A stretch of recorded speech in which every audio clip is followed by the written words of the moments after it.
back, everyone. It's 4:30ish. um, yeah. Okay. I'm sorry. I'm just still settling back down.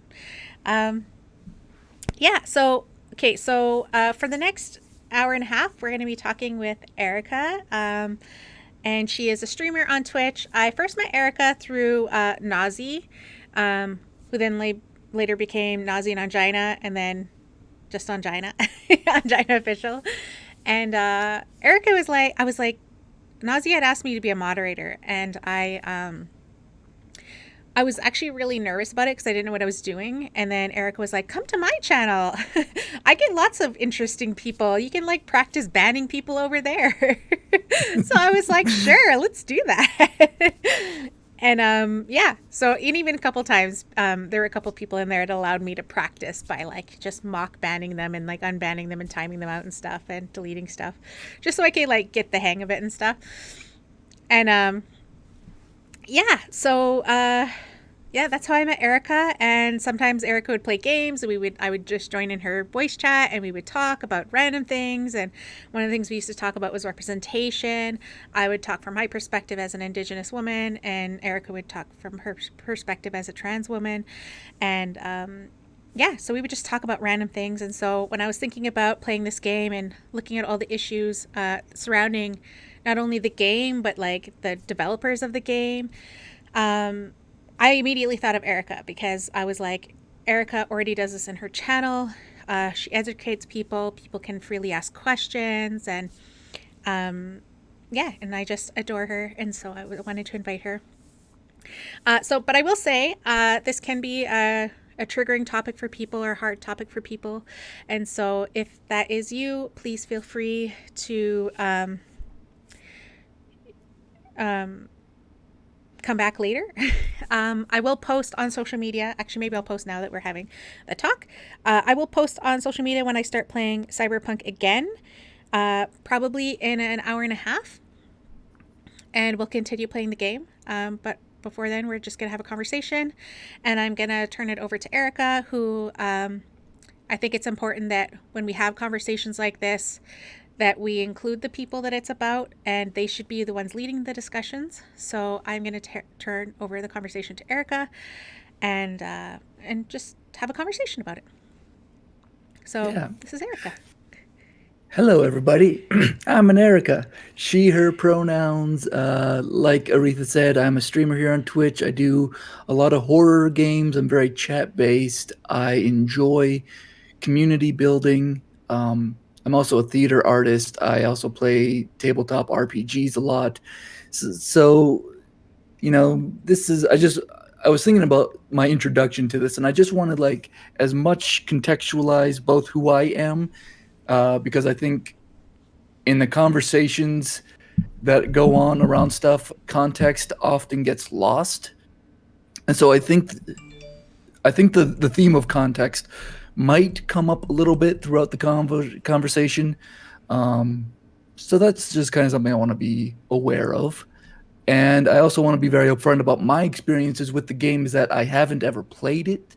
I have watched hours of other streamers playing it. I've read several articles. I've been following Twitter threads on it.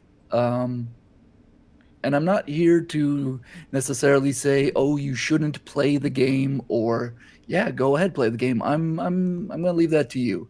But we're here to discuss some of the issues in Cyberpunk so that you can be aware of it. I see a lot of friendly names that I in chat. I can see chat. I might not be able to see it very well at times if I'm really engrossed in conversation, but if you ask questions and stuff, hopefully I'll be able to see it. Um, so yes, everything then for me comes from a place of seeing the game through other people playing it and so on and so forth. And so really for me the first question is, what is the representation of transgender people in Cyberpunk? And Aretha, since you're getting into the game, you can also chime in some, and I'd love to hear more about what your experience with the game so far has been. But so some of the, like, right off the bat, you get to create your character, right?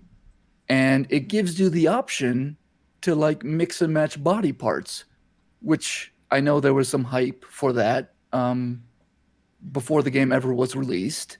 And I can see why that's exciting to people, especially like trans people. We could make bodies that look like our own uh, in the game. So like initially, that's like, oh, that could be really cool.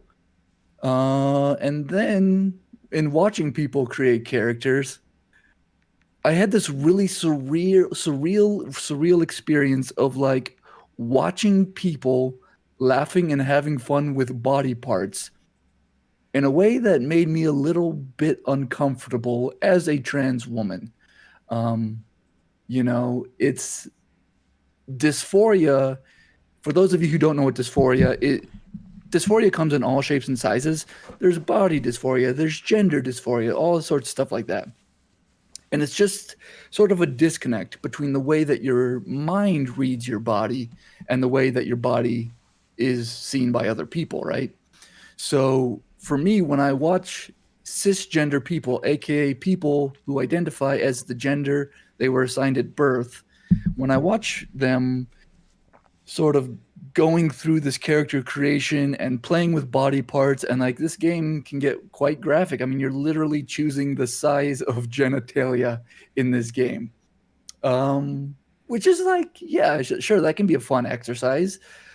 People have been doing that for decades with MMOs, building your own character. Everyone loves, you know, messing around with the size and shape of their characters. But then for me, if that's going to be an aspect, I think what I would crave next would then be some positive representation of transgender people in other parts of the game. And this is where it starts to get a little more slippery in terms of some of the issues going on, is that everything I've seen of the main storyline, and again, people could correct me if I'm wrong, but I don't really see transgender people in this game as just ordinary members of this world that's being built. Now, maybe they do exist. Maybe there's just trans people in the game who are very undercover. But in my research, also, I have not yet seen anyone be like, "Oh yeah, here are the transgender characters in this game."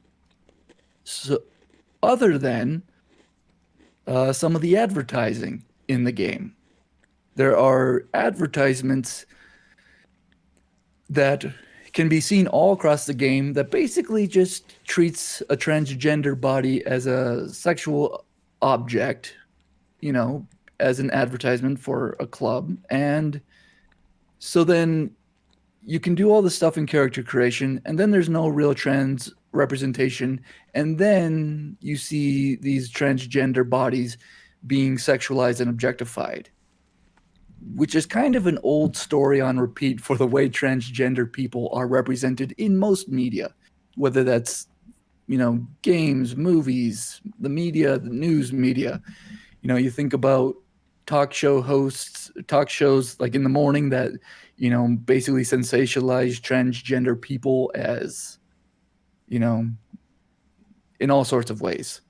Um, so that's like where I want the conversation to like just begin of the story of a transgender person's experience.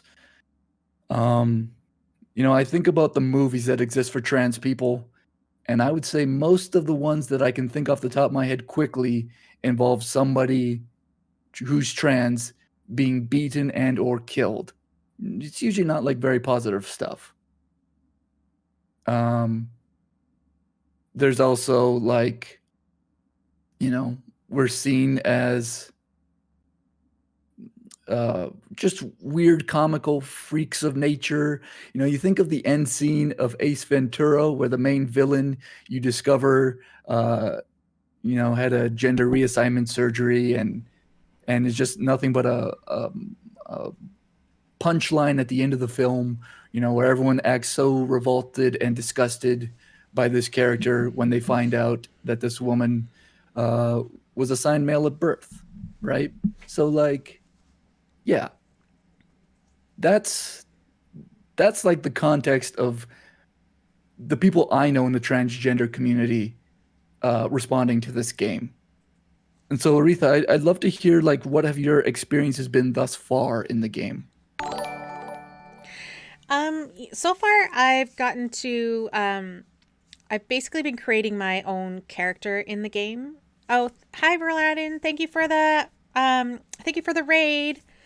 Um yeah, so far I've been creating my own character, and like the first thing that I saw was a couple things, like, and again I'll speak from an indigenous point of view, but and also as a plus size woman point of view.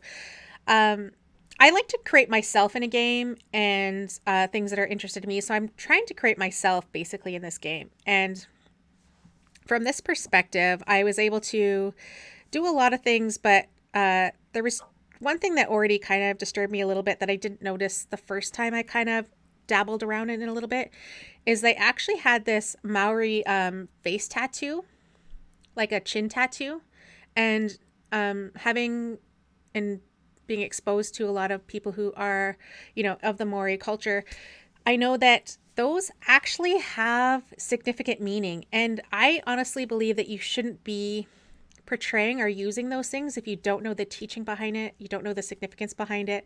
But yet it was an option as a face tattoo. And I didn't actually see that at first. And so I was like, I wasn't upset, but I wasn't happy about it. And so to me, it's things like that that you just kind of do without actually realizing the significance of something. And I think that's where we kind of get desensitized as a culture, is because we just do things because we're like, oh, it's an option. But you don't realize that it's already like there, I guess. And the other thing too is I wanted to create me. I wanted a woman that I could make have curves and create someone with a little meat on her bones. And that wasn't an option for me. Um, yeah. And so That actually reminds me of when watching character creation and learning about some of the aspects of current of the character creation is that mhm, again, I'm kind of in the same boat of you. Is like I do like to see myself when I can create a character. I do like to see myself in it. And one of the aspects that kind of is a huge turnoff is that they assign gender in the game based on the pitch of your voice. And as mhm, a trans woman who has a lower, raspier voice, that's kind of annoying. That if I put what sounds like my voice into the game, I then will get gendered as male in the game. mhm, Really annoying. It's like, and I think someone was just kind of saying this in chat. It's like mhm, the game was advertised as this giant buffet table of choices. mhm. And then for some of us, we get to the buffet table and be like, oh, well, they still don't have the food that I want to choose to eat? Yeah.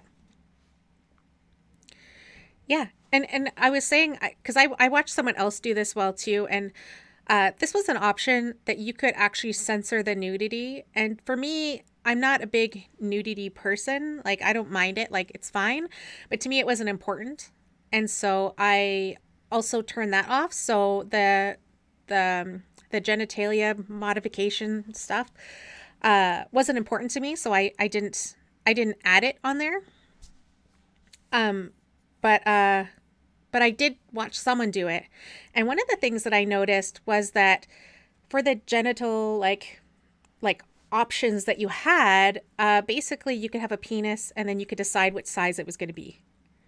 And then if you had a vagina, you got one vagina, but you got to decide what pubic hair it was. And I was like, you do know that vaginas also come in different sizes and look different as well too, right? Like, um, Mm, so to me, yeah. it was also like, it was pitched as this idea of it's going to be these great like things that you're going to be able to do, and really it was limited, and not like it was really limited. It was basically I so I used to work as an engagement specialist for Alberta Education, so the Ministry of Education in the Alberta government.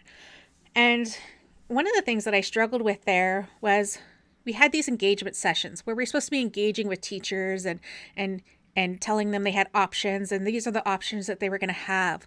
But behind the scenes, we knew what the options were, and we knew what they wanted, And we were like, no, this is what you're going to get.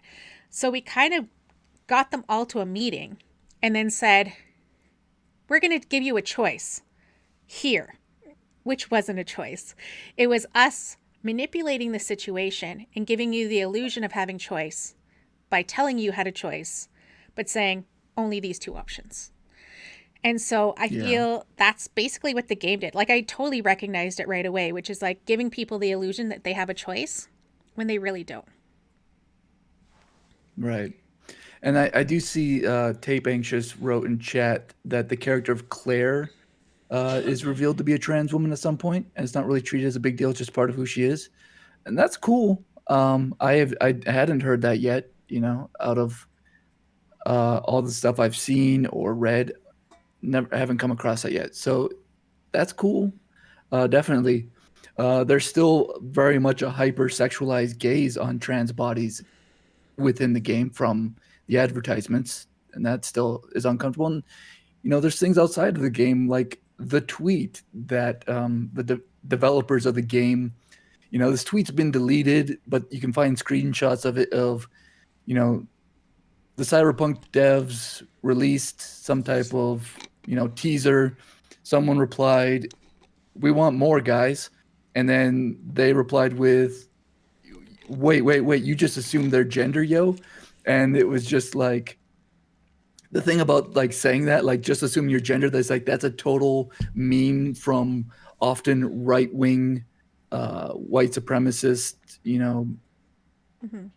people who want to use the whole like, your identified gender, or your whatever your pronouns are. They look at that as a joke, and the whole like, did you just assume their gender thing was just a completely ridiculous and insensitive response, which, to be fair, they have apologized. They deleted the tweet. I've even heard the person responsible for the tweet is no longer with the company. Uh, but it was a real bad move leading up to the release of the game, for sure. Um, Um, yeah, Tape Anxious also said, you said you don't mean to imply that one character redeems all the other. Yeah. And again, I want to come in this conversation not from this perspective of like throwing the entire game out or not. mm-hmm. I think another interesting, I mean, we're kind of already talking about this, is just the fact that the game built itself on a lot of what could have been very good ideas that could have actually put in a lot of representation into the game. Uh, and I think, like Aretha, you were just saying, I think the game failed in that regard. And maybe the expectations are too high for the game to begin with. Maybe I was just hoping for more than what they could possibly deliver for this game. They've had a lot of issues, so um but I was also like, it's some of the, we get in this culture of like super hyper responses to things. Just even like the Twitch town hall meeting, I'm all of a sudden seeing like hundreds of tweets from people misinterpreting the town hall that was on Twitch with some of the TOS stuff. And so like, social media can be toxic like that. Because I'm also thinking about, in terms of gaming itself and trans representation in gaming, I think of The Last of Us 2, that had a transgender character whose like entire purpose in the game was to be tortured, and just had a miserable experience in the game. And they weren't having a miserable game experience because of all the bad stuff living in this dystopian future, although that's part of it. They were having a terrible time specifically because they were trans in the game, And this is like, again, in the context, we're looking at the context here of gaming as it is. Um, that's really problematic to just have transgender characters who merely suffer purely because they are trans, and it's like those advertisements I keep bringing in my head, if they're sexualized just because they're trans on these advertisements, like, again, Mm-hmm. it doesn't leave a good feeling. Mm-hmm. I think Jeremy wants him to be um, there. I'm reading what Jeremy said. I'm kind of interested in it. It was a copy Mm-hmm. and paste from Claire is depicted as seeking revenge and not caring about Samson, even if you tell her to let him go. It makes for some worse trans representation. Couldn't we have seen any Panam or Jackie be trans, people that are depicted more as the heroes? It's almost reinforcing that negative stereotype that trans women are just aggressive men. Ooh. Yeah. I mean, it would be fine to depict transgender folks as anywhere in the universe, good, bad, evil, neutral, chaotic, lawful, whatever. But the fact is, most of the time, we're never seen as lawful good. We're never seen as, all these other things. We are depicted as objects. We are depicted as fetishes. We are depicted as people tortured by our own existence. We're depicted as people tortured by society because of our existence. And like, when games are escapism, which they are for most people, the last thing I want to see is more of my hardship right there in my face in Mm-hmm. a game that I'm trying to escape, you know? Mm-hmm. Yeah, and I was talking to another person as well, and they were telling me who's played the game further than I have so far, and one of the things that was concerning to them as well is that there's another bigger thing that I think we kind of become desensitized to, and it's about sex work and sex workers and the brutalization of the sex workers in this game as well. And I think to me, that kind of really strikes in anyone who's in a vulnerable position, which is, well, first of all, my position, and I will say this in chat, is sex work is work. I will never demoralize or demonize a sex worker. I won't. And and I think that's where you get in news like, so one of the big issues in the Indigenous community is missing and murdered Indigenous women. And one of the things that's kind of brushed off is, oh, she lived a dangerous lifestyle. And so that kind of excuses, like, oh, she put herself in that situation. Yeah. Yeah. Mm-hmm. Sex work is work. And so to me, like, and you don't even realize that in games either, is that you're kind of taught and fed this thing to the point where you don't even see it anymore.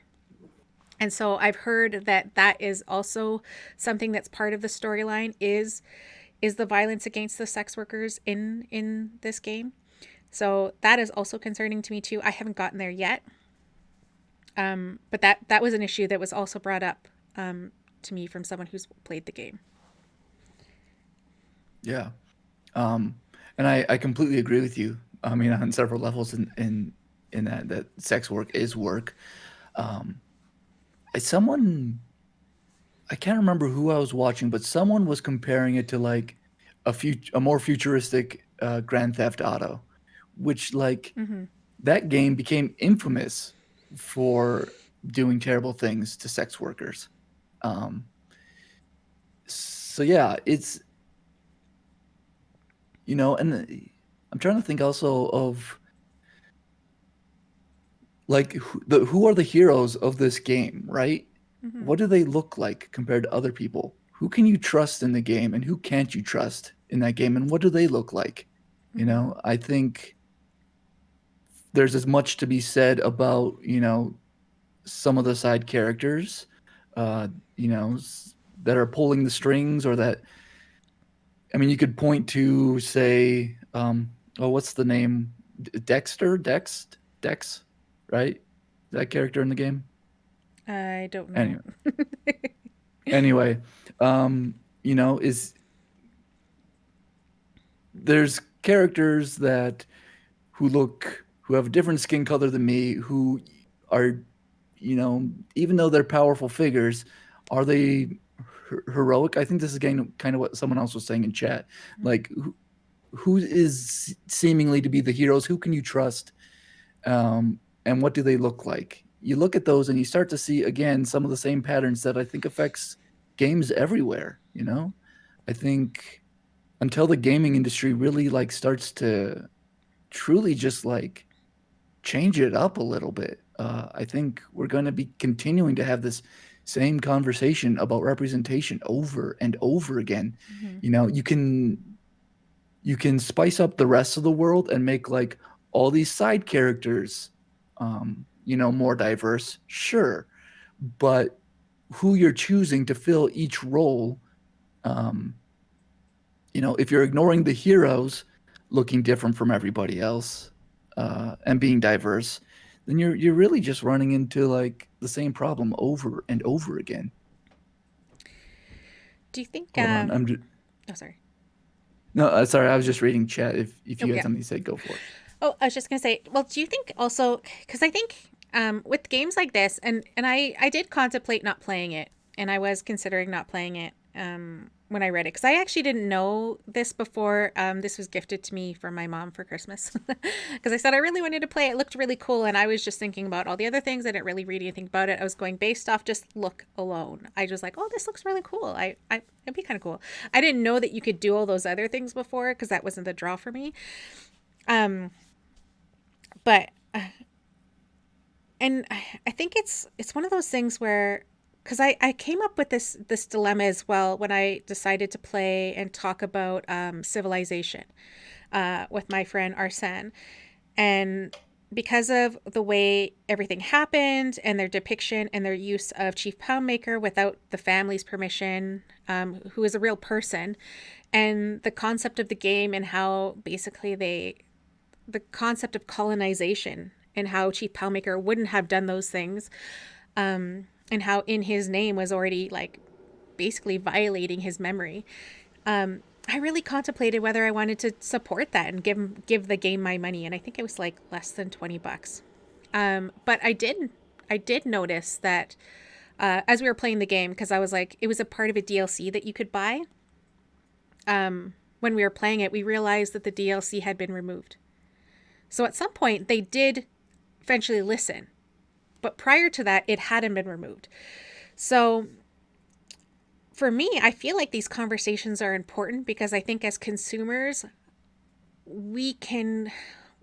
It might be a slow process. Don't get me wrong.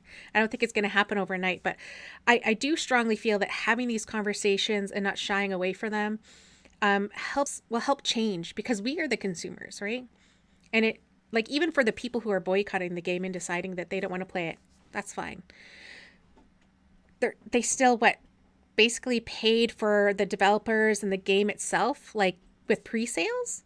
So it's still going to be made. So how do we then use our voices and use conversation and dialogue to then influence them to this game does have a lot of issues alone, just with the game itself.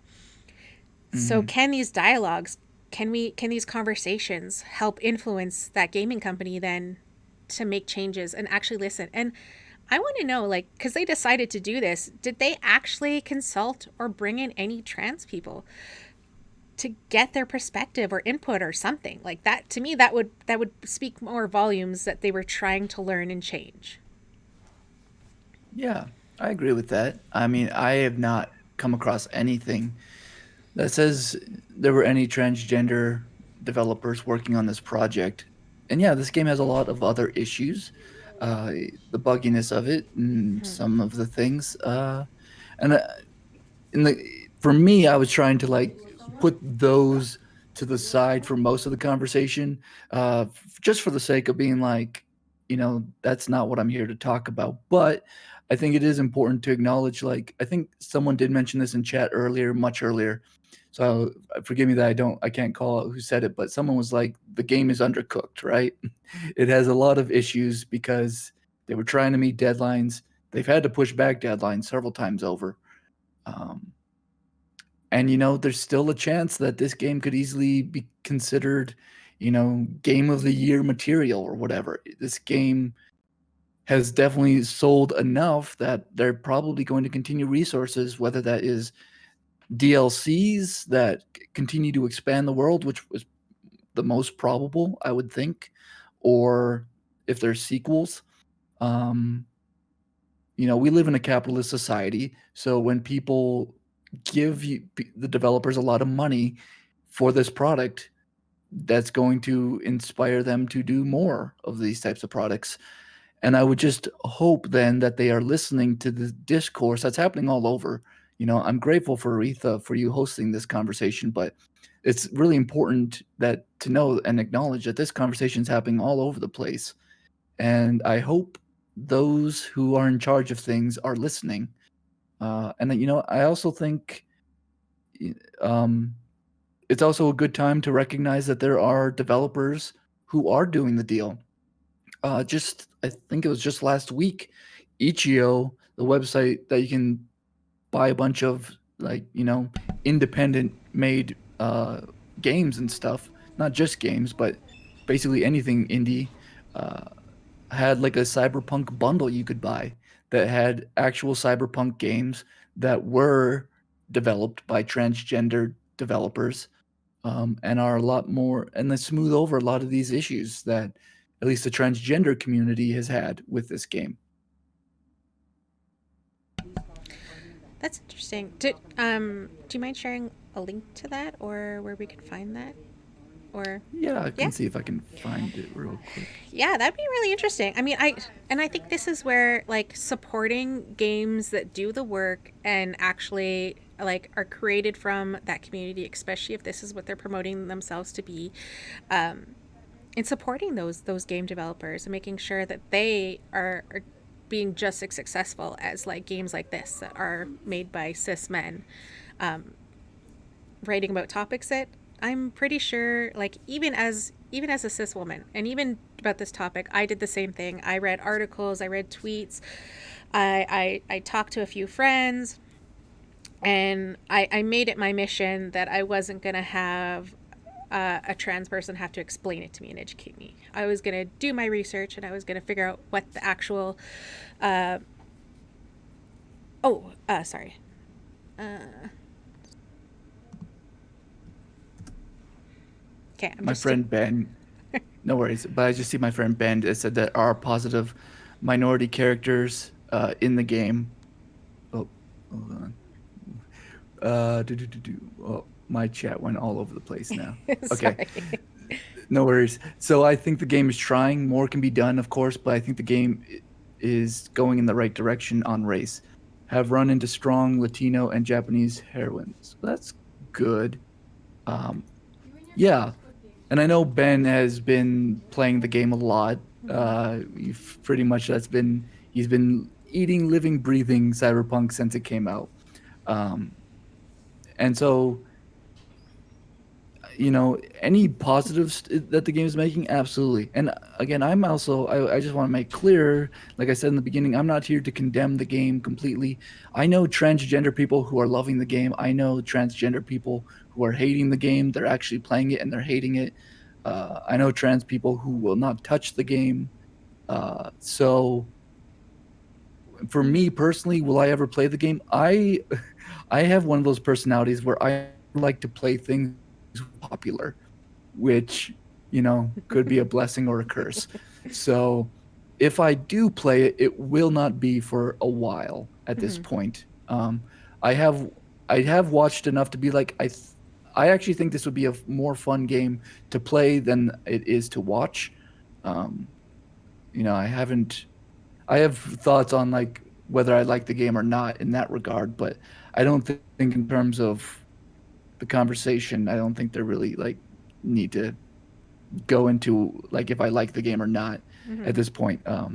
I think just focusing on what the issues are and discussing that is more important to me than being like, oh yeah, I hate the game, or oh yeah, I'm loving watching playthroughs. Mm-hmm. Um, Yeah. but Well, I know, like for me playing the game so far, like even just this, like I've technically been streaming for what time's it now? 5. I've been technically streaming for 5 hours. My stream labs actually crashed at one point, so it only says 2 hours, but we've actually been for 5 hours.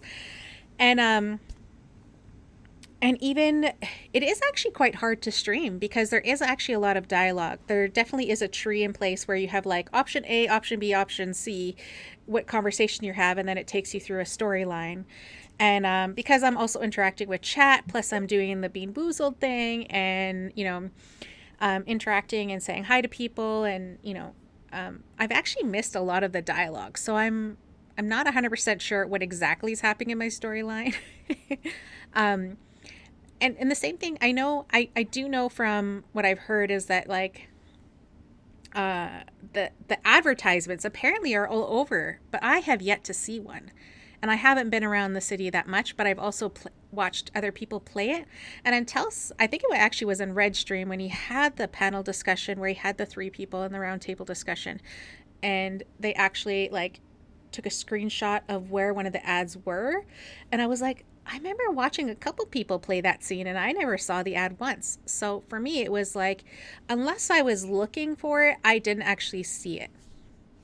And I was Mm-hmm. talking to another friend who also played it and said that they played quite a few hours of the game as well, and they didn't notice any of the ads either because they were too wrapped up in either like fighting people or running to something or doing something or driving somewhere. So they actually realized after that they had passed these signs a lot, but didn't actually stop to read them or look at them at all. Mm, yeah. Yeah. I mean, I've never watched a stream where the streamer actually stopped on them. And since I'm not the one playing, I can't like Mm-hmm. I'm at the whim of who's ever playing it. Um, so, but they do exist, like you said. They are findable, and the fact that that content has to exist, it's like, I feel like I'm living in some Duke Nukem 3D world, right? Where you Mm-hmm. like, I don't know if anyone else remembers that game from the 90s, but that had a lot of sexual objectification in it. Um, so Ben said he did see the ad once in the game so far. Yeah. Mm-hmm. Yeah. I mean, and it's like, it's one of those things where the game, I will definitely admit that the game is unbelievably complex, right? Like, I can Mm-hmm. see why it probably took them so long and why there's still so many bugs is that it's a very complex game. Mm-hmm. Um, I just hope for the day where, and, I hope this day comes where I can see a transgender person in a game who, is normal-ish or maybe has a good day or is not the butt of the joke because of their transness but just because they're genuinely funny, or things like this. Mm-hmm. And I'm sure I'm not a member of other communities, so I can't speak to what you might be searching for as an indigenous woman in games, but I imagine we're in similar ballparks. Yeah, no, definitely. I like um actually, so Contessa, who's one of our mods here, uh she was mentioning so she recently had um a online premiere of her documentary and talking about teaching young people of color, queer people, filmmaking, and showing them how to do filmmaking. And one of the interview subjects said something that just hit so hard to me. And I know this person as well. And they just said, growing up as an Indigenous person, they just kind of became comfortable with the idea and just accepted the idea that they will never see themselves. They will never be represented. They will never see themselves on screen because it just wouldn't happen, and they became comfortable with it. And to be honestly, like when I heard that, I was like, ugh, it hurt my heart a little bit. And I was like, I know what you mean, because it is the same thing. Because even in this game, I don't really see any indigenous people. I can kind of assume who the indigenous people might be. I think someone had said that apparently people in the Badlands, there's supposed to be some indigenous people. Um, but yeah, it's one of those things where like when I'm in games, I do still search for the representation. Who is that person who's representing me? Who is my person in this game that represents me? And I just kind of got used to the idea that it's not going to be there. So when I finally get representation and it's the savage Indian or the sex worker or the oh one of my friends who's also an actress said that she often gets calls to be dead hooker number 3, Mm. which seems to be like the thing all the time. And it's like, well, Why can't we be the principals of the school, the heroine of the story? Like why can't we just be the bank teller? You know what I mean? Like even the bank teller, I would accept, the person like, writing me a parking ticket, delivering my mail. Like I would accept that. Like anything, give me something other than the dead person in the gutter or something. And so Yeah. I just want something, and so I'm like, it's almost like accepting the table scraps you're getting. And so it's like, but now I'm like, I want more. I want more, and that's why I push as hard as I do about representation, is because I want more, and I'm not going to keep saying, well, too bad, at least I accepted that. Like, no, I demand it. I want more. And I feel like a lot of a lot of people are starting to feel the same, and I think that's why conversations like this are so important. Yeah. Well, another context for me to think about as well is like, so I've been a theater actor for since I was age 16. I'm now.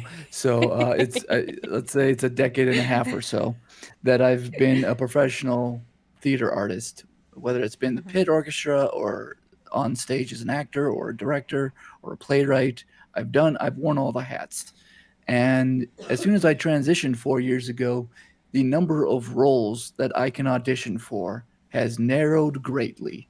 You know, Mhm. it's thinking about like who I might represent in a show, unless the company is doing like some type of trans take on something, or they really want to make a statement by making Willie Loman in Death of a Salesman, a trans man, or making, um, Antigone a trans Mhm. woman, which would be saying a lot of interesting things. But anyway, yeah, I don't even have a lot of opportunity. I work with a theater company where we create our own original material, so we make our own work. But you know, it's hard enough even getting cast as a trans woman to play a trans character. A Mhm. lot of the times, cis people end up playing trans characters, and it's infuriating, right? So Mhm. again, that's sort of opening up the conversation to a wider scope of media, but I think that definitely applies to this conversation we've been having. Mhm. I'm sorry, I'm catching up on the chat now. Contessa said that she will never forget one of her indigenous friends telling her that how he auditioned for a role of average dude and was told he wasn't right for it. It was given to a super, super buff, bleach blonde, GQ model looking guy. Marginalized folks from all intersections are average folks, but we are not allowed that. It's effed. Yeah. Yeah. And again, that's all I want. I want a video game or a movie or some type of representation of trans people where you know we we're just there. We're not evil, we're not scrupulous, we're not even again being very pro sex worker. When the Mhm. game paints sex workers to be lesser than and like Mhm. expendable, uh and you fill those roles with transgender people or anyone from a marginalized identity, it's just like you're playing into the same old narrative over and over and over again. Mhm. I think we can do better than that. Mhm. Yeah, I definitely agree, and I think I'm hoping I'm hoping that we get there. And I think like you said about that one game about highlighting other games that were created by trans people that were cyberpunk and like actually got it right because they actually came from the people themselves.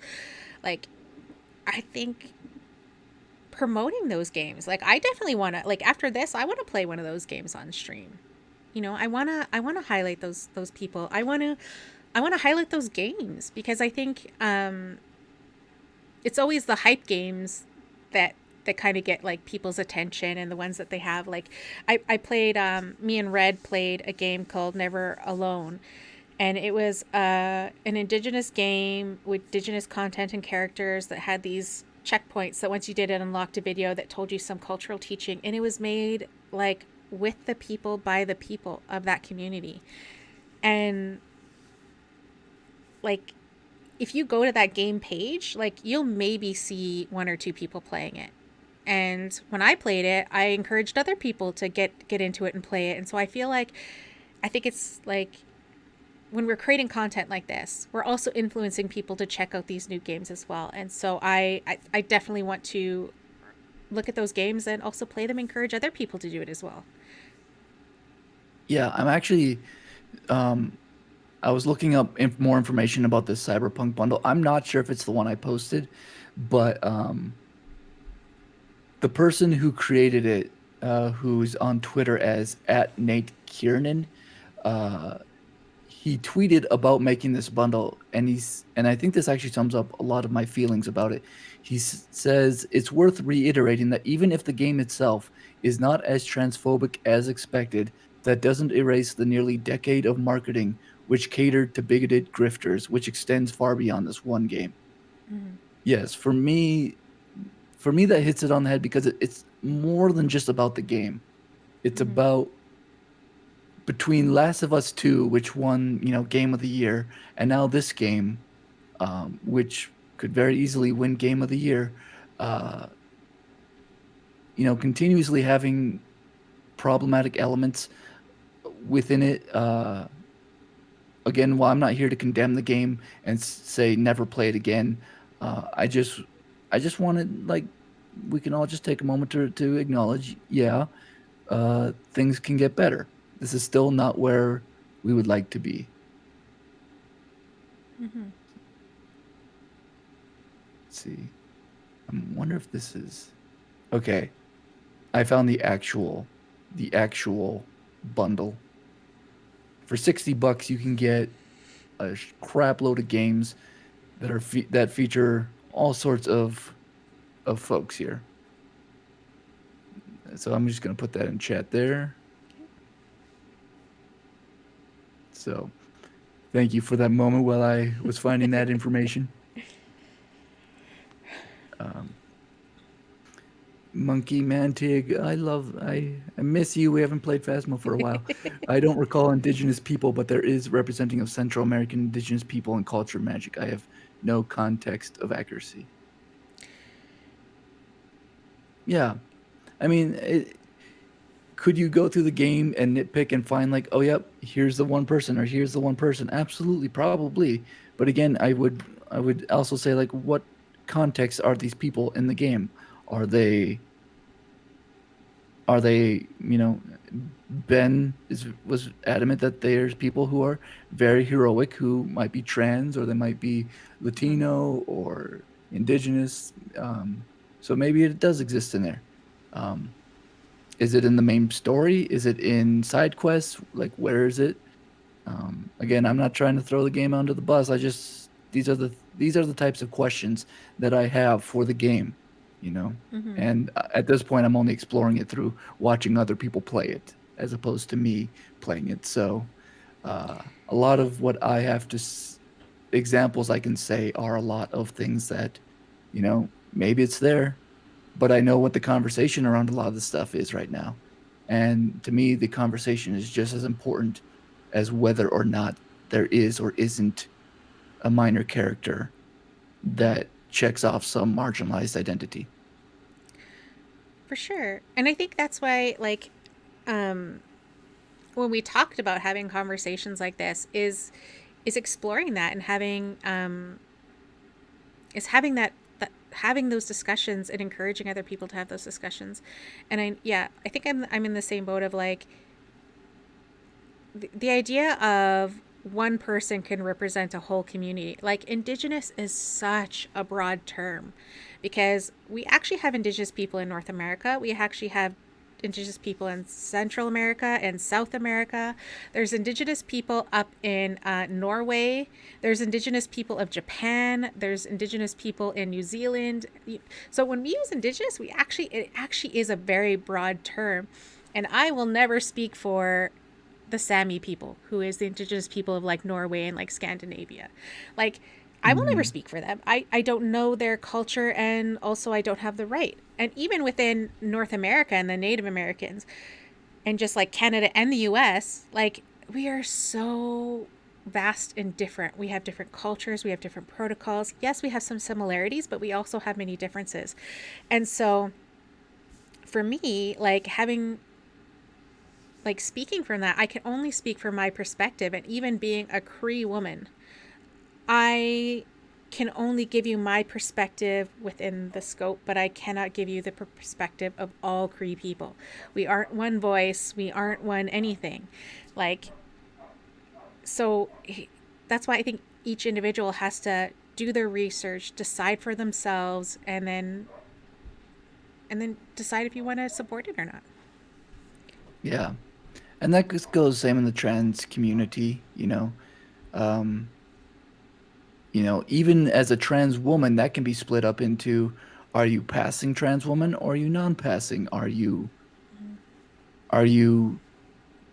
there's some trans women who are floating much more in the non-binary realm of things, and then there's those who want to be, seen as cis woman, and they will do, that's what they want, and none of those identities are invalid.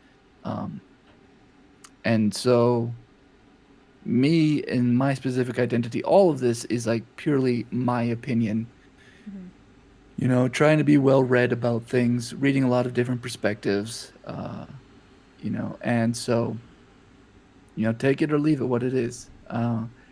I do see there was an interesting question about referencing how the developers were based in Poland, which definitely Mm-hmm. has some anti-LGBTQIA sentiment, very conservative society. And what do I think about this perspective of pushing boundaries in countries that are not our origin? It's an interesting question. I think when the product comes to our society, to like my realm of living, I can only judge it in that context. Really, I can't. I mean, full full disclosure, I hate a lot of what's happening in Poland right now. I feel very bad for a lot of my LGBT friends who live in that area, but I also feel really bad for a lot of LGBT friends here in America. So, um, it's hard to like speak about some other society. But because the product is available here and it's happening here, um, again, context for me, it's I'm just gonna keep hounding context because we live in a society that likes to decontextualize things for their benefit. Mm-hmm. Um, Um, yeah, because I think we talked about this before, when the election was happening, and there was well, thankfully it never happened, of Trump being reelected or not being elected. And I think you had mentioned like you had friends in place that if you needed to, you were going to leave to Canada. But at the same time, you were like, but you're like, but in all seriousness, um, that you were going to stay because you felt that, you know, like everyone needs a role model and someone that they can look up to and to help. And you felt you were needed where you are now so that you can help other people in the trans community as well. And so I think it's also, um, I think, because we're always looking for representation and people and finding our communities and how we can support one another. And I think that's just as important. But at the same time, like I get where that communities come from because maybe their perspective is a little more limited, um, whereas it is in the United States. And so, like, I don't want that to be an excuse of like, oh, they're just from some place, so that's all they know, and they don't understand, you know, how to fully respect and ask for representation or support or contribution as well. Sorry, I think I went like three different topics there. no, no, Sorry, I was it's kind of reading chat at the same time. yeah, no. I think it's very valid to be like, it's. I need to focus on my community here. Like you were alluding Mm-hmm. to, very early on in Trump's administration, I planned out ways to leave this country in a hurry. both from things that he actually did and memos that were being leaked about some of his intentions, which a lot of those memos ended up coming true within the next few years after they were leaked. You know, I'm thinking about a lot of stripping away of rights um, for the trans community. It's just like I've been hard enough with that battle. I would love to think globally about what's going on, and yeah, I will definitely have an interest in what's going on globally.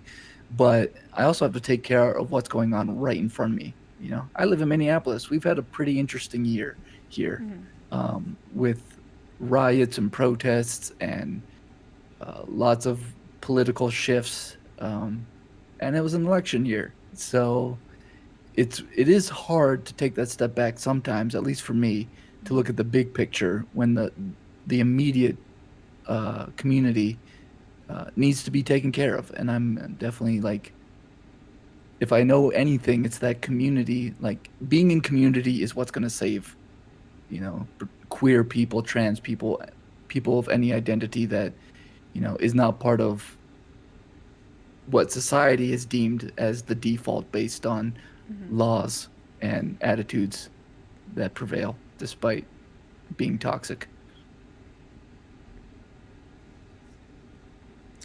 I think Cyber brings up an excellent and interesting point, and Ben, which um, is talking to the community in a way that they can understand, and so maybe it's like con- convincing the conservative people to talk to the conservative people about being more open minded. Like I don't know if that's possible because I don't know. Is that possible?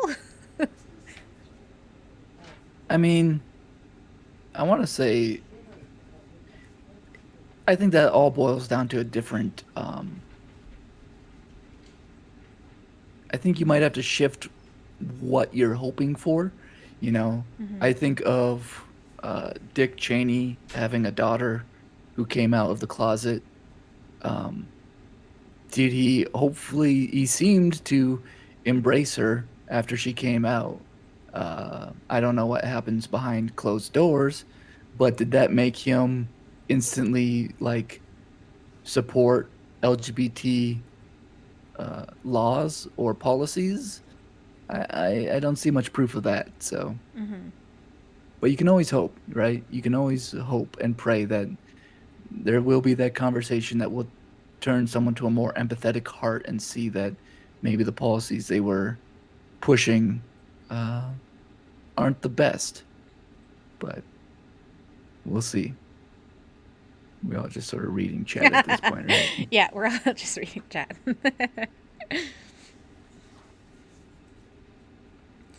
Yeah, like I'm um, I'm also really proud of Georgia turning blue. Did not see that one coming. I, and I think this is where like, um, when I was doing this at first, because I mean, I wanted to have the conversation because I didn't want to just play the game and just ignore it because I have seen people play it and they haven't actually said anything about it.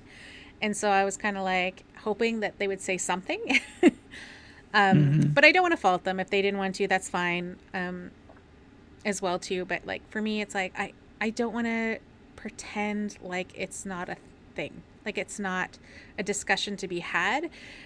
And I know most people that come to my channel, I like to. I'm a big believer in creating community and creating safe space and making people feel invited. So if there were someone here who is transphobic or homophobic, like you'd be gone. You'd be blocked from my chat. You would be gone. And so I want to create that safe environment. So really I'm creating an environment to have this conversation.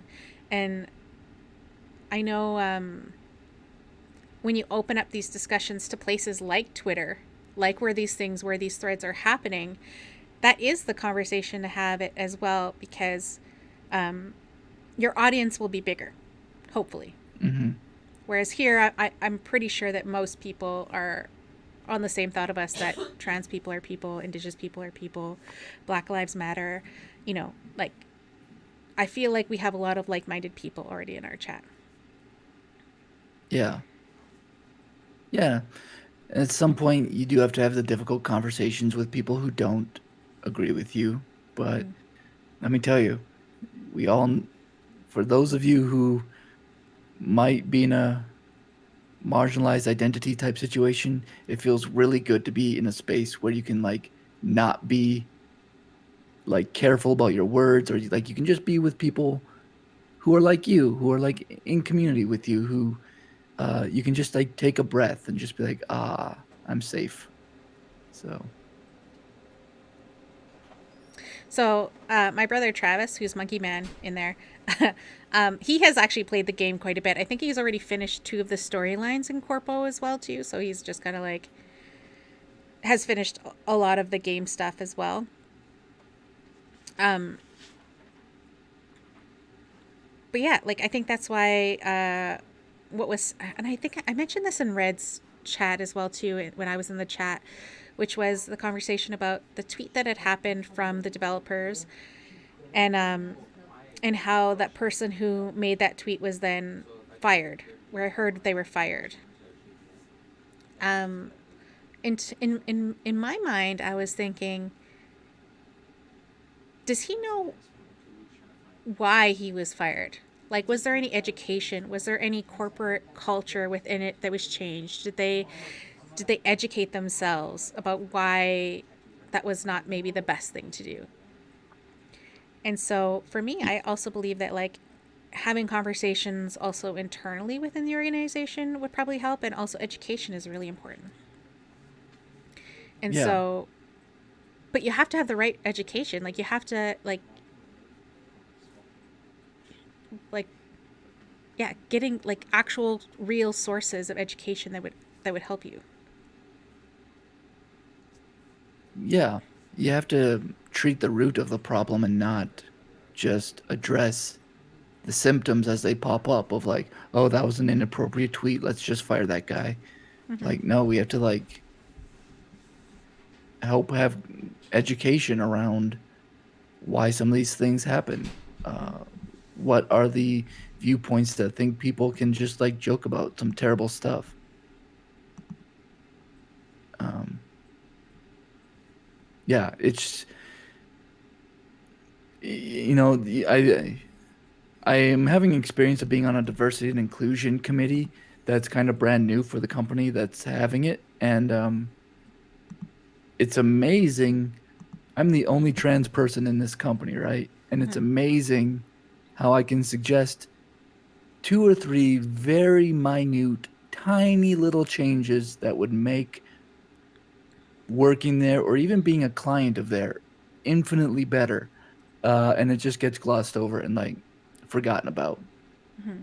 you know? So even being on the committee that is supposed to be educating and looking at how to make things better for everybody, um, it can still be a challenge, right? So it's like it requires people having to like fight for things constantly. And when I say fight, I mean I'm not just seeing like screaming at each other, but you Mm-hmm. know, just keep bringing it up, being the squeaky wheel, and providing resources and like just doing a lot of emotional labor.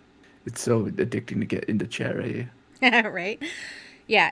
Like I said, yeah. Like that person, I think if people hadn't called out those tweets, I don't think that person would have been fired, and I don't think the conversation would have been had either. Right? So that's why having conversations and calling those things out are important. Um, because even though it was reactionary, it still did force them to make some sort of action. Although, again, like in my mind, I'm thinking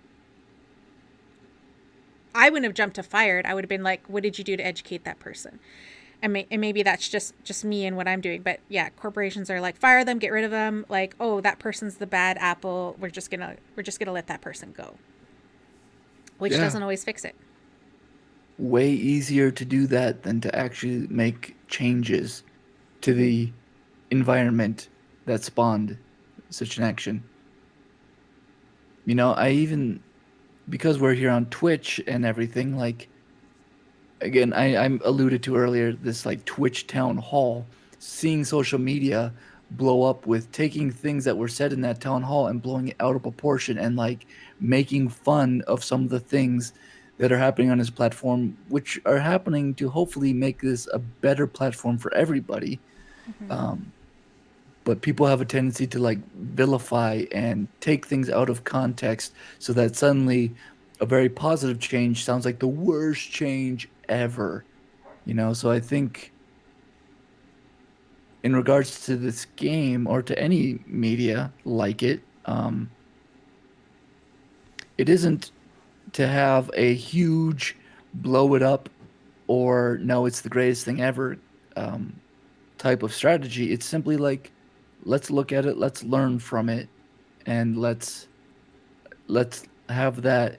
Yeah, let's not fire, let's not cancel CD Project Red. Mm-hmm. Let's hopefully have some moments of learning and education and see what happens next. Mm-hmm. You know, while I'm not against cancel culture when it's well deserved, uh, it, it's very easy to have cancel culture um, prevent a lot of the actual work, which is education. Mm-hmm. Here in California, there's a new law this year that employers are required to have an hour of harassment training every year. Included in the training has harassment against LGBTQ plus, including specific transgender people, which was good to see. It probably the first time many people even thought about the feelings of LGBT plus people. Okay. Well, that's definitely good.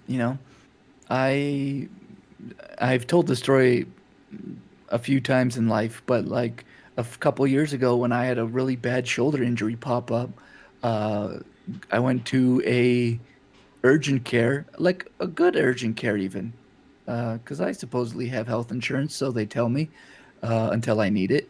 Mm-hmm. And the nurse in the urgent care was asking me a whole bunch of questions that were like not applicable because I'm a trans woman. Like she simply, I don't know what she was thinking, but like I literally had to spend 20 minutes explaining transgender healthcare, what my medications did, why I was taking them, and everything. And she was very apologetic. She's like, I just have never had any experience with transgender patients, and I just don't know. I'm sorry. I'm like, great. My arm feels like it's being ripped out of the socket. Could we please hurry that on? um, Mm-hmm. so, you know, the more education, the more training we can do around any community that is marginalized, the better. Because when it comes to moments like that, like if it's an emergency, I don't want it to be something where I have to explain uh, my health care, like my health to a paramedic or whatever. I mean, heck, Mm-hmm. actually, in the U.S., according to one of the Supreme Court rulings this past year, if an EMT sees me and sees that I'm trans and like has something against trans people, they don't have to care for me. They don't have to respond to me. They can refuse service when I'm in an emergency situation. So, I mean, we're comparing two different things, but that's just like my ranting on the subject. But I mean, that's where games like this, I think, also desensitize people to those issues, right? Because um, it's taking a person and objectifying them and saying and forgetting that underneath everything, that's a person. That's a soul. That's a that person matters, and that we should care about things like that. Like how did that even get passed? Like, you know what I mean? Like, so why aren't more people upset about that? I mean, this is kind of like a bigger issue, and just might even be like out of way off topic, or maybe it's on topic. But recently, I know there was something in the news about a black man that was just put to death last week, and like I've been reading tweets about that as well too, and it's like how like and maybe it's just my upbringing and my value for human life and all life, including animals, that I'm like, how is that still possible this day and age that this happened and no one's saying a thing? I see a lot of like our black friends who are like talking about it on Twitter and asking, and a lot of allies. But again, there's still a lot of people who are very vocal during the Black Lives Matter movement who are silent and haven't said one thing about that. And I'm like, is it because it's not hot news? Is it not trending that we just don't care anymore? Yeah. So like, have we Well, become desensitized to it? They were like, oh, it's just another one. yeah, which is like a terrible thing to say. I mean, even here in Mm-hmm. Minneapolis, there's still protests going on like almost every single day, and it's not being covered anymore. Mm-hmm. A lot of the issues, the hot topic issues, have died out. These, a lot of the momentum for changes sort of withered away over the months. I mean, the Mm-hmm. city council really just played the long game. They're like, oh, yep, Mm-hmm. we're going to do all these things that you all want. And then they sat on it, they sat on it, they sat on it. And then when no one was really looking, because no one's really paying attention anymore, they didn't do the thing they said they were going to do. Mm-hmm. Uh, they completely took back what they said they were going to do. And most of society doesn't even care because they're not even paying attention. Mm-hmm. So yeah, desensitization is a powerful, powerful tool in keeping things the way it is. Actually, So is it games like this? Because this, and I'm not saying it's only this game, because it's multiple games like GT5 um, and other games that are around these topics as well too, where people are just expendable and it's just a game. I mean, I feel like it contributes to that as well. yeah, I think you know, thinking about like a lot of people have always been blaming video games for decades, right? People are more violent because of video games. People are this because of video games, um, and that isn't always true. But I think if you already have an opinion, the game is going to either reinforce that opinion or I don't think I don't know. Maybe a video game can change lives. I can't think of a video game that has seemed to change society for the better. Um, although that's a really unfair ask, I guess, compared to like you compare any media. Has there been a movie that's changed the world or a song that's changed the world? I mean, who here remembers Life Before the Titanic theme song by Celine Dion? Are you trying to call us out for being old? Not at all. Not at all. Um, um, yeah. I mean, I think that's why. I think that's why having conversations like this help, because you're not like glossing over the issues that a game has, and actually talking about them and calling them out a little bit. And I feel like social media, and especially the people on Twitter, are doing that. And I think that everyone has their role, even how difficult that can be. Um, just hoping that the developers and the game and the people that need to hear it are in a place that they're willing to accept that information and accept that challenge to either rethink it or just question. Do they really think what they think, and are they willing to be open-minded? Even just a slight, even just like a little bit, if it's a little crack in the door, to be like,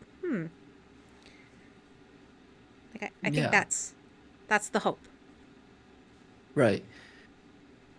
Yeah, I think it's it's really easy to like lose hope when you're like for me, I can tell you distinctly the differences between when the world perceived me as a cis man compared to how they perceive me now. You Mm-hmm. know, trans folks have a unique perspective on it, but it isn't to say that I wasn't oppressed in some way because I did struggle before coming out a lot with like a lot of teasing and bullying because I didn't seem to live up to some expectation of what manhood is. And so it's not to say that life was easy before then, but I certainly had it easier than I do now. Like a man who expresses what society deems as more feminine characteristics has it easier than a trans woman. Um, you know, there. there's a weird hierarchy, and then you get into the intersectionality of it, of skin color. A black trans woman has it way easier than I do. That's 100% fact. Um, and it's one of those things where I feel like uh, even my relationship to media has changed because of my experience. The things I can go back and listen to things or watch things that I loved beforehand, and I'm just like, I don't really like this at all. And maybe that's the estrogen talking. I don't know. Um, that certainly has helped to change. That definitely has impacted. I really love movies that make me feel a lot of emotions. And whereas I loved The Godfather beforehand, it's still kind of an emotion. I'm okay. I'm not going to throw The Godfather under the bus. I just can't. Um, but you know what I mean. Hmm. For sure. And I think, I mean, even, I mean, in general, like even, I think we were talking about this, I think in someone else's stream as well, too, which was a lot of studies show that your brain actually isn't fully developed until you're like in your 30s, like till you're 30. So really, we talk about being an adult. There's definitely things that I thought 10 years ago that I definitely am like, oh my God, what was I thinking? And there's definitely things that I thought even 2 years ago that I was like, oh my God, what was I thinking? And I think it's the willingness to learn. And I think, and for me, I always, I came to the decision that I have to be all right with being wrong and be willing to learn because Yeah. we all are ignorant about something. We don't know what we don't know until we know it. And so me, I'm always willing to learn and listen. And so even in that moment, even if my first instinct is to be offended or like, what? Um, I still want to like settle down, recenter myself and think, am I wrong? And be willing to be okay with being wrong and saying, okay, I'm wrong. What am I going to learn from this? And I feel like that's how I've kind of lived my life and like moving forward. And I don't know how old these what's the age of some of these developers, but I as society, that's another hope that I hope that more people adapt to is saying, okay, I don't know this thing, and people are telling me this information. Can I just be at least a little open minded to accept and to learn and to move on or to move forward? Yeah. Yeah. I mean, I've definitely relate to that a lot. With a lot of friends, learning to just shut up and listen to them and like understand that their experience is valid. Mm-hmm. Just because I haven't experienced something the way that they've experienced doesn't make their experience any less valid. Um, and I'm not always great at that. I screw that up sometimes, but I a huge change to me in my life was, yeah, just that willingness to be like, you know what, I can be wrong about some stuff, you Mm-hmm. know, and even getting to like the consumption of media, like, are there some movies or songs I like that are problematic and have some real eek moments? Absolutely. Um, and sometimes I choose to like, you know what, I'm probably not gonna watch this movie anymore now that I really can like see that element. And Mm-hmm. sometimes I'm like, you know, despite knowing that there's problematic elements of this, say, movie, uh, I just really dig it and I really want to watch it again. You know, Like, um, would you go back and watch Ace Ventura? Because I didn't actually think about that until you had brought it up. The Ace Ventura, the punchline at the end, the so-called punchline at the end. I didn't even think about that until you mentioned it, and I was like, yeah. yeah, yeah. I didn't think about it until I was out as a trans woman, um, and I have seen it since coming out, and there's so much amazing, hilarious things in that movie that aren't punching at any marginalized identity, where it's just like the pure physicality of Jim Carrey is hilarious. Mm-hmm. But there's the moments of him in the mental institution definitely poke fun at neurodivergent folks, and the whole scene, yeah, with at the end, uh, really doesn't feel good anymore. You know, Mm-hmm. his whole his reaction when he discovers it, and the reaction of like the entire police department when they discover it, is Mm-hmm. like great. Mm-hmm. And there are people who are gonna watch this and laugh their asses off and not think twice about it. Mm-hmm. And that's the part that I struggle with. And that's why like bringing up the issues in games like Last of Us 2 or Cyberpunk 2077 is important. Like that people who would have never otherwise thought, "Oh yeah, like Ben in chat is someone I've known for most of this calendar year, and I know Ben supports me as much as he's able to, and he's an amazing human being. Um, and I would hope then that by my mere presence in his life, uh, and Ben, I hope you say, "Oh yeah, you're right, Erica." That my mere presence in your life has led you to at least think more critically about cyberpunk and being aware of it, whether or not you agree or disagree, Mm-hmm. um, or you think the game has no imperfections whatsoever, even with the bugs.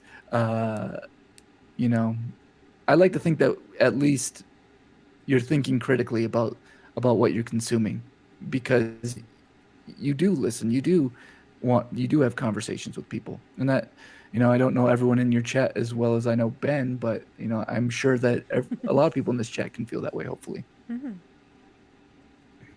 Yeah, Ben, I'm not asking you to stop playing the game. I'll never ask you to stop playing the game. Don't worry, you're safe, Ben. You're safe. Yeah. Well, I think this has been such a great conversation, and I truly appreciate you coming in and talking with me, and um, I hope you got a lot of it as well. And yeah, just thank you so much. Yeah, it's been a real pleasure. It's been an amazing thing to watch you go from I don't even know how to ban someone to I'm a Twitch streamer now doing 12-hour streams. Uh, I just absolutely love the growth that you've had on this platform in the time that I've known you on Anginas. Yeah, the fact that you like brought up that it was originally Nazi stream. I'm like, there's not a ton of people who may actually know that Angina stream started as a Nazi stream. It was, and I kid you not, the first time I ever banned someone in Erica's chat, the chat moved and I accidentally banned the wrong person. And then I was freaking out because I'm like, oh no, sorry. I found the wrong person. Just wait, stand there. I'm going to get you back.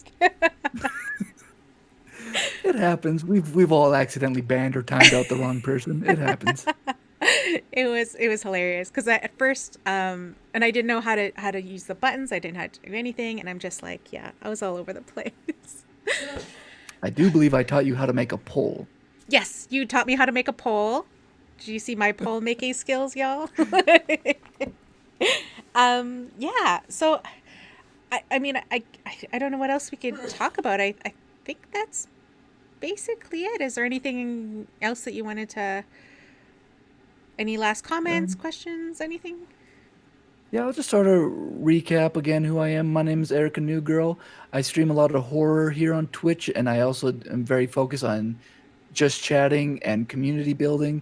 I'm also in an all trans, uh, all queer, person of color led D&D group called Transplanar RPG, where every Saturday at 3 p.m. Central we play in a campaign that is free of colonialism and anti-orientalism, where so it's basically like D&D like you've never seen before. It's not like medieval fantasy Europe D&D. So if you're interested in any of those things, come give me a follow. I like to have a lot of fun. I like to be goofy. I am a professionally trained clown, so I'm not afraid to embarrass myself. I'll make you laugh. I'll make you cry. I'll talk a lot about my divorce. Oh, thank you, Donna, for the raid. You just came in during that conversation. You know, it's funny. Who is it? Someone was saying they're afraid of clowns, and you're like, you're not afraid of clowns. You're not. Yeah, You're not afraid of clowns. You're afraid of serial killers and demons disguised as clowns. And why are they disguised as clowns? Is because there was a time where people trusted and loved clowns. So you're not afraid of clowns. You're afraid of demons and serial killers. So that's okay. Yes, I gave you a shout out, and yeah, please everyone go follow Erica. She is lovely. And just to let everyone know in chat, thank you for all the new raiders that came. If you actually put in command, oh shoot, I was another command pronouns in my chat, a command will pop up. It's the link to Chrome, as well as the extension website that you can go to. And if you can see, when I normally type in chat, I think it's because I'm typing in here, because I'm not in, but your pronouns should show up before your name. Normally when I'm in other people's chats, it works, but I think it's because I'm typing in Streamlabs that it's not showing up. Oh, that's probably. Yeah.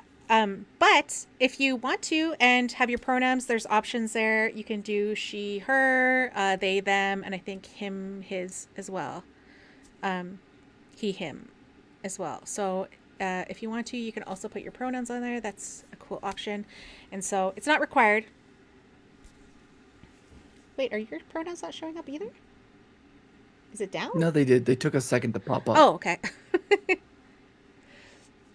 Yeah. So I think that's really cool. And I think one of the things that I would also like to normalize, and I try to do my best to normalize, is sharing our pronouns. So I forgot to do that earlier, and I apologize. I am she, her. And I also do it in all my social media as well. And just to normalize, you know, asking people their pronouns and respecting when people tell you their pronouns. So, yeah, I guess that's it. I don't know. I'm really bad at ending anything. Bye. Everyone say bye to Erica. Make sure you follow her.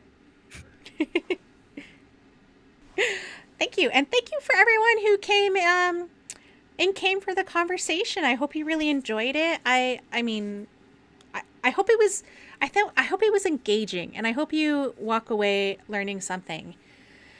And just encouraged to have these conversations. And it doesn't even have, I mean, it should be a topic that includes you specifically. If not, you should include the person who, you know, it affects as well. Or someone who represents from that community.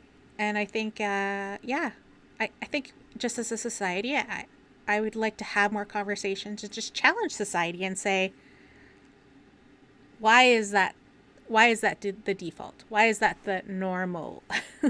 Like, I really want to do that.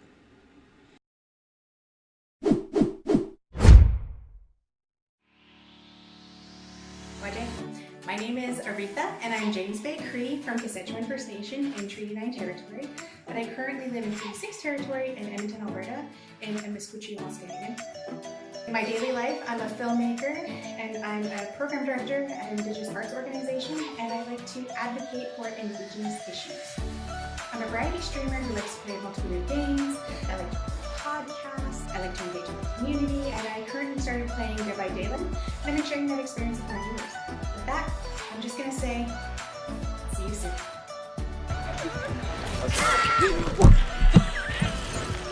Damn, she's like, yeah, hard.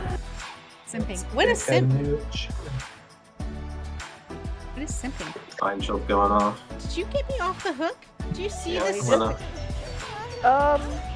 floating. I'm floating. Yes. So that shoots. That's knife. That's bomb. Just threw away my bomb. Wait. I'm gonna die. I'm gonna die. Well, that's a spirit. I'm an angel, god damn it. Pew pew pew pew pew pew. No, that's my box. You put him down. Put him down. You really struggle with that bola, huh? You bastard! You bastard! That was my fault.